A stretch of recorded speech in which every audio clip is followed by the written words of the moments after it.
The business class cabin of Flight 789 glowed with soft amber light as the Boeing 777 prepared for its transatlantic journey from New York to London. Crystal champagne flutes caught the afternoon sun streaming through oval windows, while passengers in tailored suits settled into leather seats that cost more than most people's monthly rent. Among them, Selena Royce adjusted her crimson designer dress and watched with barely concealed amusement as a man struggled with an oversized carry-on while balancing a pink backpack decorated with unicorns and rainbows. Her perfectly manicured fingers drummed against the Italian leather armrest as she observed him fumbling with a child's safety seat, his broad shoulders barely fitting in the aisle as he tried to secure his young daughter. Malik Turner felt every pair of eyes in business class tracking his movements as he wrestled with the safety harness for 7-year-old Imani. At 36, he stood 6'2", his frame still carrying the disciplined muscle memory of his military years, despite trading his flight suit for civilian clothes 3 years ago. His close-cropped hair and deep brown skin caught the cabin lights as he bent to check Imani's seatbelt one more time. Those dark eyes that once tracked enemy aircraft at 30,000 feet now focused entirely on ensuring his daughter's comfort, scanning her face for any sign of anxiety about the flight ahead. Imani Turner pressed her small nose against the window, her natural hair styled in neat twists with colorful beads that clicked softly when she moved her head. Her bright eyes, mirrors of her father's but carrying her late mother's warmth, sparkled with the kind of wonder only children possess when faced with giant machines that somehow manage to fly. She clutched a worn sketchbook filled with drawings of aircraft, each one lovingly labeled in shaky handwriting, with details her father had taught her about wing configurations and engine types. At 7 years old, she possessed a curious mind that absorbed everything her father shared about aviation, turning their small apartment into a miniature aerospace museum with models they built together on quiet Sunday afternoons. Selena Royce observed this domestic scene with the calculating gaze of someone who measured worth in stock portfolios and quarterly earnings. At 34, she commanded boardrooms with the same ease most people ordered coffee, her natural hair styled in an elegant power twist that had become her signature look across Fortune 500 profiles. Her mahogany skin glowed against the crimson dress, every detail of her appearance carefully curated to project success and authority. Her success story read like a business school case study, building her technology consulting firm from a studio apartment startup to a multi-million-dollar enterprise in just 8 years.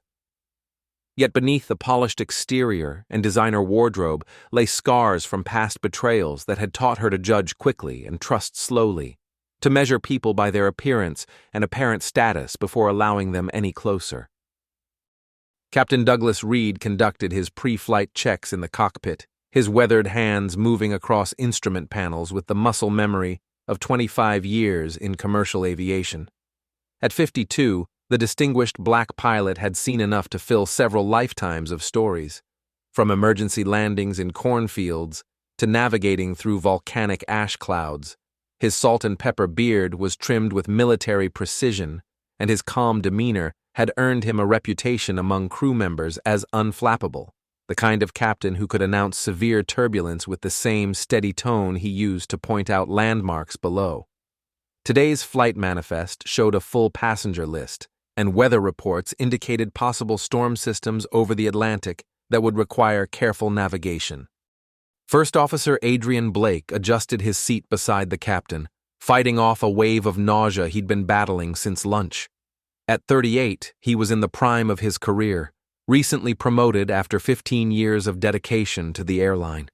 His dark skin had taken on a slightly grayish tinge that concerned him, but he'd mentioned only feeling slightly under the weather during the pre-flight briefing, assuring Captain Reed it was nothing serious, probably just something he ate at the airport food court. Neither man could have predicted how this minor discomfort would soon escalate into a crisis that would test everyone aboard Flight 789. Naomi Wells moved through the cabin with the practiced efficiency of someone who had memorized every inch of the aircraft. As lead flight attendant at 40, she possessed an uncanny ability to spot potential problems before they escalated. Whether it was a nervous first-time flyer needing reassurance or a businessman who'd had too many drinks in the lounge, her keen eyes had already cataloged the passengers in business class. She noted the tension between the elegantly dressed woman and the father struggling with his luggage, while other passengers exchanged knowing glances and subtle smirks. Selena's voice carried just enough volume to ensure neighboring passengers could hear her observation. Business class certainly isn't for everyone, I suppose. Some people really should consider whether they can afford the lifestyle before purchasing tickets. It's embarrassing for everyone when people are so clearly out of place. Her comment drew soft chuckles from a hedge fund manager across the aisle and an investment banker seated behind her, their amusement evident in the way they shook their heads and returned to their Financial Times newspapers. Another woman, draped in pearls and judgment, murmured her agreement about maintaining standards. Malik's jaw tightened imperceptibly, a micro-expression that would have been invisible to most observers, but represented years of practiced restraint. He had heard similar comments before, in grocery stores when Imani had tantrums, at school events where other parents drove luxury vehicles while he arrived in his 10-year-old pickup truck, at PTA meetings where mothers whispered about the single father who always seemed to be struggling. Each time he remembered Angela's words from her hospital bed, her hand weak but insistent in his, making him promise to never let pride or anger affect their daughter's happiness. He had traded his fighter pilot wings for a toolbox, accepting a position as an aviation maintenance engineer that paid a fraction of his military salary, but allowed him to be home every night for bedtime stories and morning pancakes. "Daddy, why are those people laughing?" Imani whispered, her small hand finding his as she sensed the uncomfortable atmosphere despite not understanding its source. Malik knelt beside her seat, his voice gentle and steady, the same tone he used when explaining why Mommy couldn't come back from heaven. "Don't worry about them, sweetheart.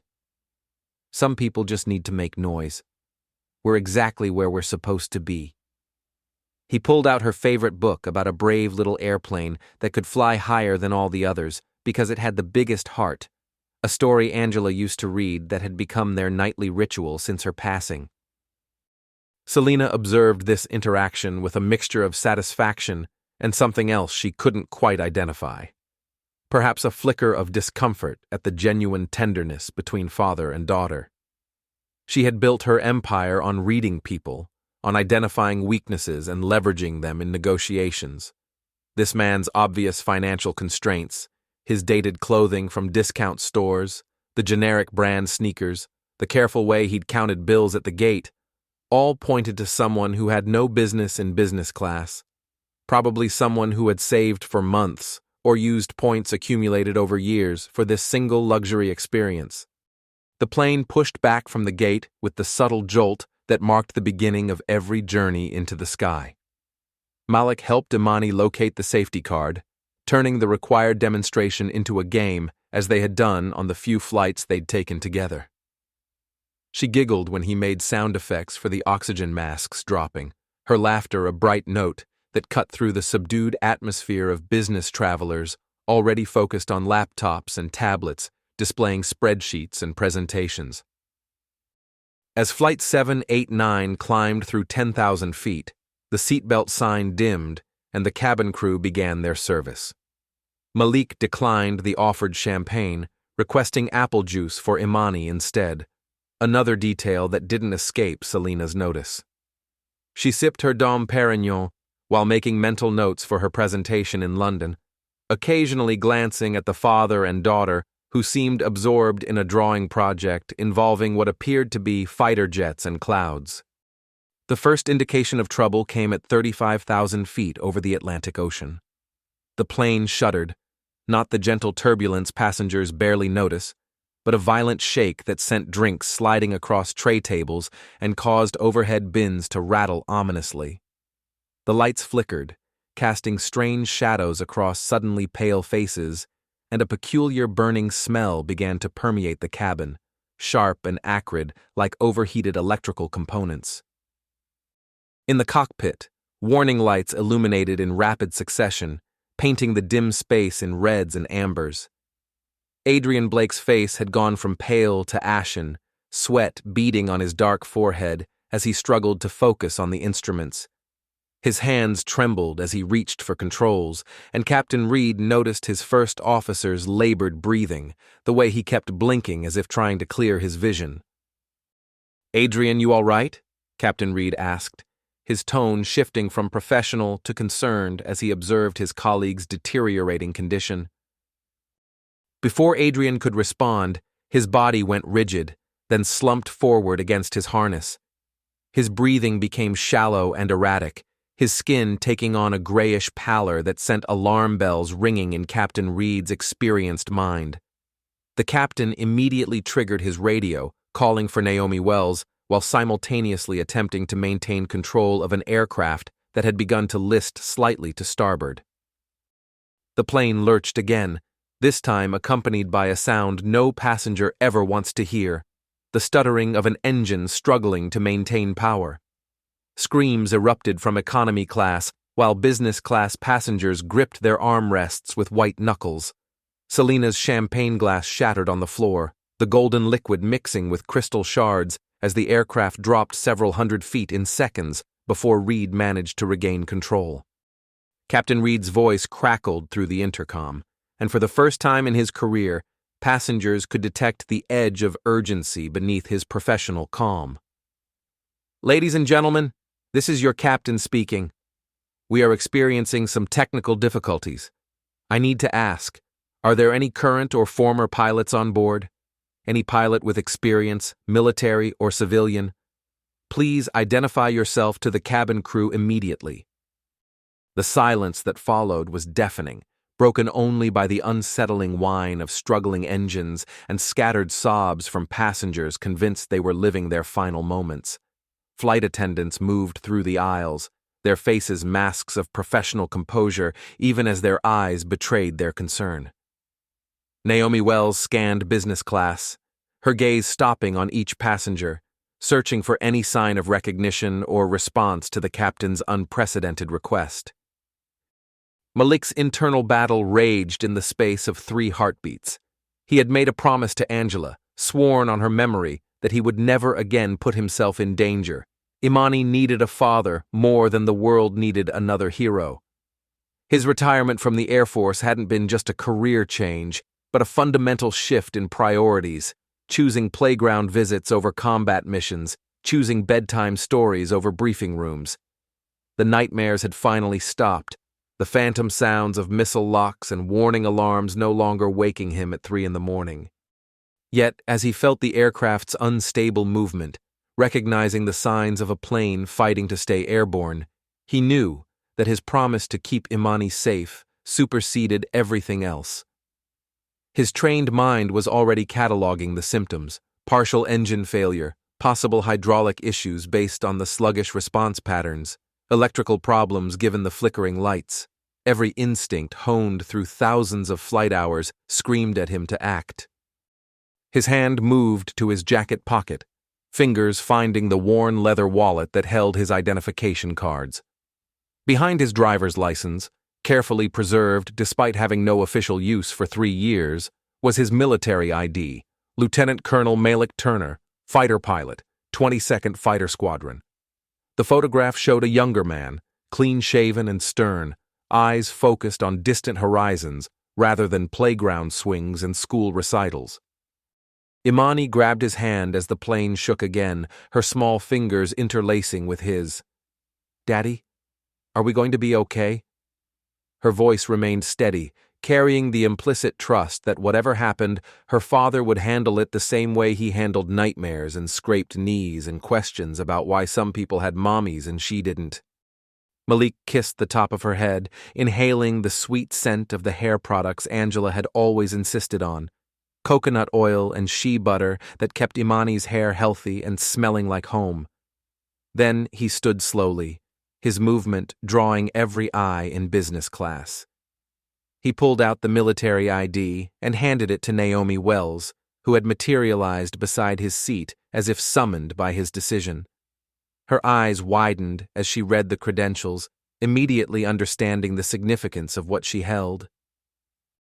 "That's my daddy," Imani said softly but proudly to no one in particular, her chin lifting as she watched her father follow the flight attendant toward the cockpit. "He flew the fastest planes in the whole Air Force. He can fly anything.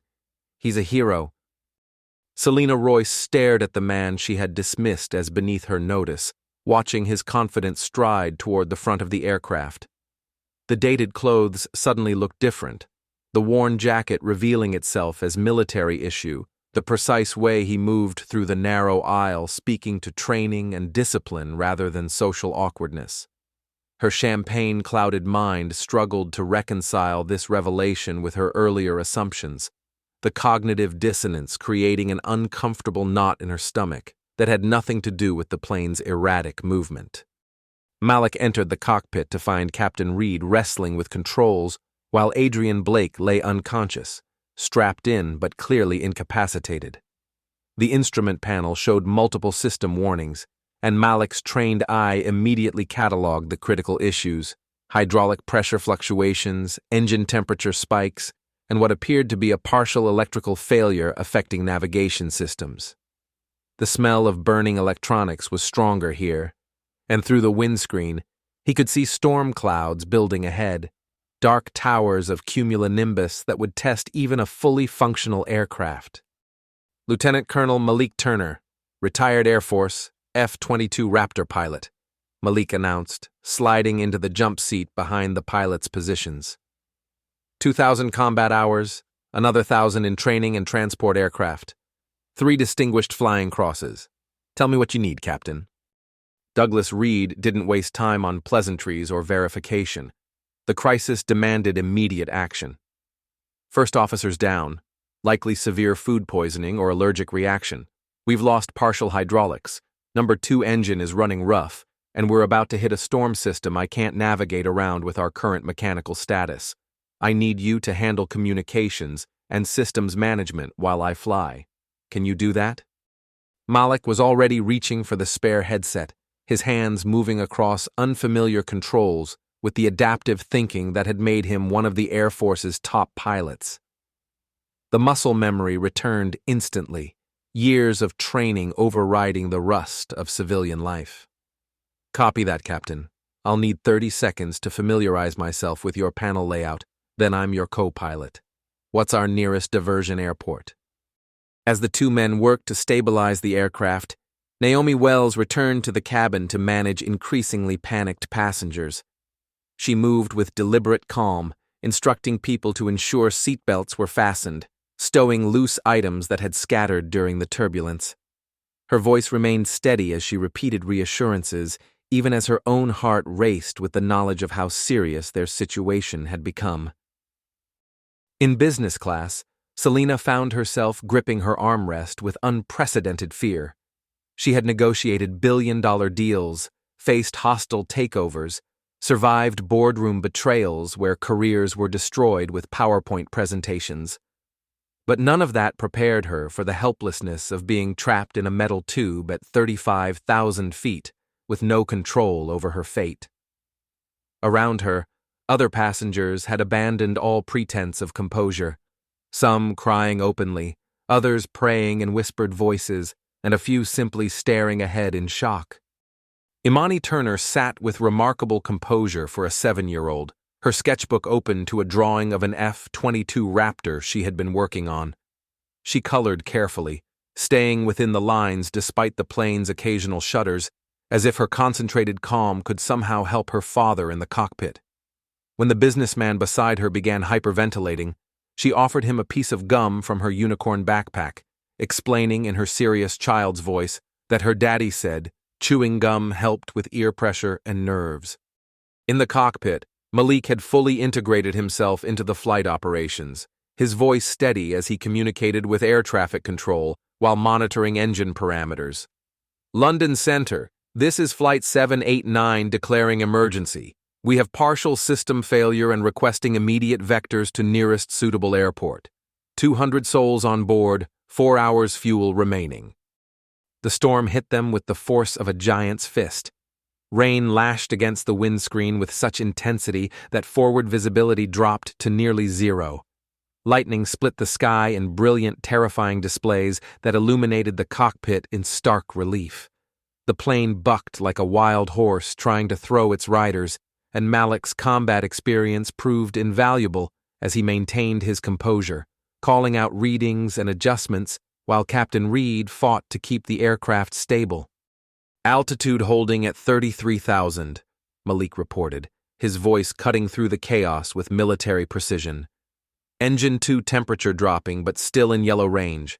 Hydraulic pressure fluctuating between 40 and 60%. We need to start descent soon, Captain, or we risk complete hydraulic failure. Douglas Reed nodded grimly, appreciating the calm competence of his unexpected co-pilot. Together they began calculating descent rates and approach vectors, factoring in their mechanical limitations and the weather conditions. The nearest suitable airport was Shannon, Ireland, still 90 minutes away under normal conditions, but nothing about their current situation could be considered normal. The descent through the storm tested every skill both men possessed. Malik called out altitude and speed readings while managing radio communications with increasingly concerned air traffic controllers. He coordinated with emergency services on the ground, ensuring ambulances would be standing by for Adrian and any injured passengers. His fingers flew across the flight management system, inputting corrections and monitoring their glide path, while Reed manually flew the plane through turbulence that would have challenged a fully functional aircraft. 500 feet to decision altitude, Malik announced as they broke through the lower cloud layer to see runway lights gleaming in the Irish rain. Approach speed 150 knots, slightly high, but within parameters given our hydraulic situation. Crosswind warning active, recommend 10-degree right correction. The first landing attempt had to be aborted when a severe crosswind pushed them off centerline just before touchdown. Malik's steady call-outs helped Reed execute a textbook go-around despite the degraded systems, climbing back into the gray clouds for another attempt. Passengers screamed as the engines roared back to full power, the plane climbing at an angle that pressed everyone back into their seats.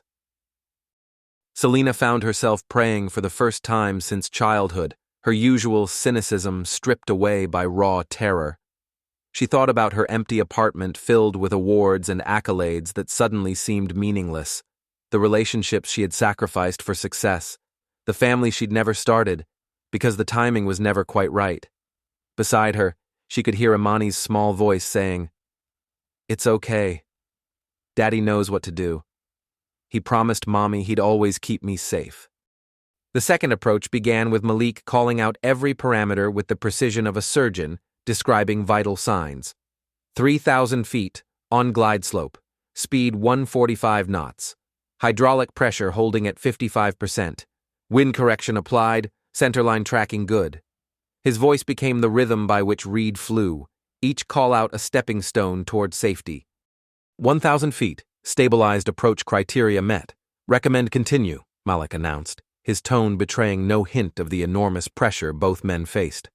500 feet, approaching minimums. Runway in sight, 12 o'clock. Wind check shows 15 knots from the right, within limits.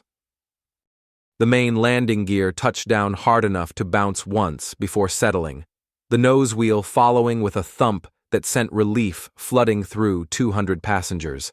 Reverse thrust roared as Reed fought to slow their momentum on the rain-slicked runway. Malik called out decreasing speeds while monitoring brake temperatures and hydraulic pressure. They used nearly the entire runway length before coming to a stop, fire trucks and ambulances already racing toward their position. The cabin erupted in applause and tears of relief. Strangers embraced strangers, the shared trauma of near death creating instant bonds. Naomi Wells's professional composure finally cracked as she wiped tears from her eyes while directing the evacuation of Adrian Blake on a medical stretcher. The first officer, now conscious but weak, managed to give a thumbs up as paramedics wheeled him past the passengers who owed him and his colleagues their lives. Captain Douglas Reed powered down the engines and turned to Malik with a handshake that conveyed more than words ever could. "You saved us all, son. That was some of the finest flying I've ever been part of. The Air Force lost a hell of a pilot when you retired." Malik removed the headset, suddenly exhausted as the adrenaline began to fade. "Just did what needed doing, Captain. Any pilot would have done the same." But both men knew that wasn't true, that the combination of combat experience, technical knowledge, and supernatural calm under pressure had made the difference between a successful emergency landing and potential catastrophe. As Malik emerged from the cockpit, the business-class cabin fell silent. The same passengers who had smirked at his struggles with luggage now looked at him with expressions of awe and gratitude. Several stood and applauded, others simply nodded with respect, understanding that their earlier judgments had nearly cost them the opportunity to ever judge anyone again.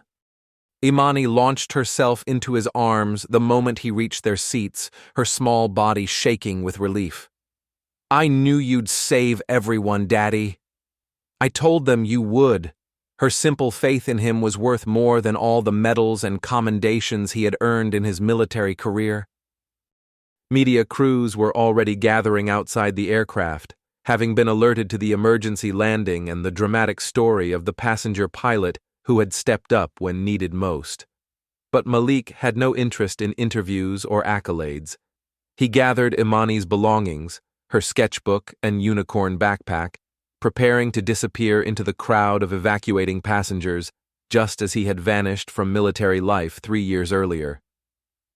Selena Royce stood in the aisle, blocking his path. Her designer dress was wrinkled, her perfect makeup smeared by tears of fear, and her usual commanding presence had been replaced by something far more human and vulnerable. "Wait, please," she said, her voice lacking its earlier sharp edge. "I owe you an apology. More than that, I owe you my life. We all do." Malik adjusted Imani on his hip, meeting Selena's eyes with the same steady gaze that had stared down enemy fighters. "You don't owe me anything, ma'am. I'm just a maintenance engineer who knows a bit about planes. Anyone would have done the same for their daughter." The simplicity of his response hit Selena harder than any accusation could have. She had spent years building walls of wealth and status to protect herself from vulnerability, judging others by their surfaces to avoid seeing their depths. This man had every right to condemn her, to publicly humiliate her as she had tried to humiliate him. Yet he chose grace instead. "I was wrong," Selena admitted, the words foreign on her tongue but necessary. "I judged you without knowing anything about you. I've spent so long measuring worth by the wrong metrics that I forgot what actually matters." She looked at Imani, who was watching her with curious eyes. "Your daughter is lucky to have you. I hope someday someone thinks I'm worth that kind of courage." Imani, with the innocent wisdom of childhood, tugged on Selena's ruined designer sleeve. "You could have dinner with us," she offered brightly. "Daddy makes really good spaghetti, and we always have enough." That's what Mommy used to say. There's always room for one more friend at the table. Malik started to object, aware of the vast social gulf between them. But something in Selena's expression stopped him. Behind the successful CEO facade was a loneliness he recognized, the isolation that comes from building walls so high that no one can climb them. Angela would have invited her without hesitation, would have seen past the sharp edges to the person underneath who just needed someone to see her as human. "There's a place near the airport hotel," Malik said finally. "Nothing fancy, just good food and generous portions. You're welcome to join us if you'd like." The restaurant was indeed nothing fancy. Fluorescent lights instead of chandeliers, paper napkins instead of cloth, and menus with pictures of the food.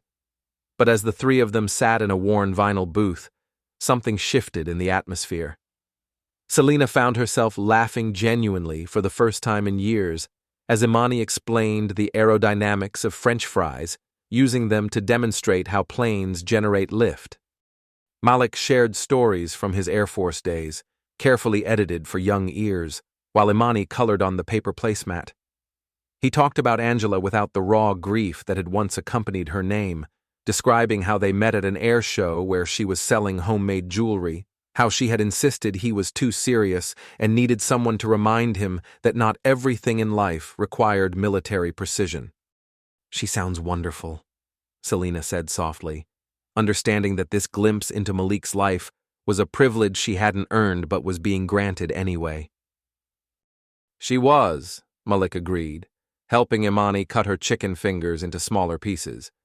"She made everyone around her better just by being herself. She would have liked you, would have said you just needed someone to remind you that success isn't about having the most, it's about meaning the most to someone." As the evening progressed, Selena's phone buzzed repeatedly with messages from her London team about the delayed meeting, from reporters wanting her comment on the emergency landing, from her assistant with a list of urgent decisions needed. For the first time in her professional life, she turned the phone face down and ignored it all, choosing instead to focus on the present moment, on Imani's animated descriptions, on Malik's quiet humor, on the simple pleasure of a meal shared without agenda or strategy. "I build companies," Selena found herself saying as Imani dozed against her father's shoulder. "I've created jobs for thousands of people, generated billions in revenue, been featured on magazine covers. But sitting here watching you with her, I realize I've never built anything that actually matters. No one's ever going to look at me the way she looks at you, with complete trust and unconditional love." Malik shifted Imani gently, pulling her jacket over her like a blanket. "It's never too late to change what you're building," he said simply. "Angela used to say that every day is a chance to choose who you want to be. The past is just practice for the present." Outside, the Irish rain had softened to a gentle mist, coating the windows with tiny droplets that caught the restaurant's warm light. Other emergency landing passengers occasionally passed by, some recognizing Malik and nodding respectfully, but he acknowledged them with only brief smiles before returning his attention to his daughter and their unexpected dinner companion. Selena watched Malik carry the sleeping Imani to their hotel shuttle, his strong arms cradling her as if she were made of spun glass. She thought about her own father, distant and demanding, who had measured love in achievements and approval in acquisitions. She had become him without realizing it, building an empire on the same cold foundation that had left her emotionally bankrupt despite material wealth. "Thank you," she called out as Malik paused at the shuttle door. "Not just for saving our lives, but for showing me what courage actually looks like. It's not about being fearless in boardrooms or conquering markets. It's about being afraid and choosing love anyway." Malik smiled, the expression transforming his weathered features. "Everyone's fighting something, Miss Royce. The lucky ones have someone worth fighting for."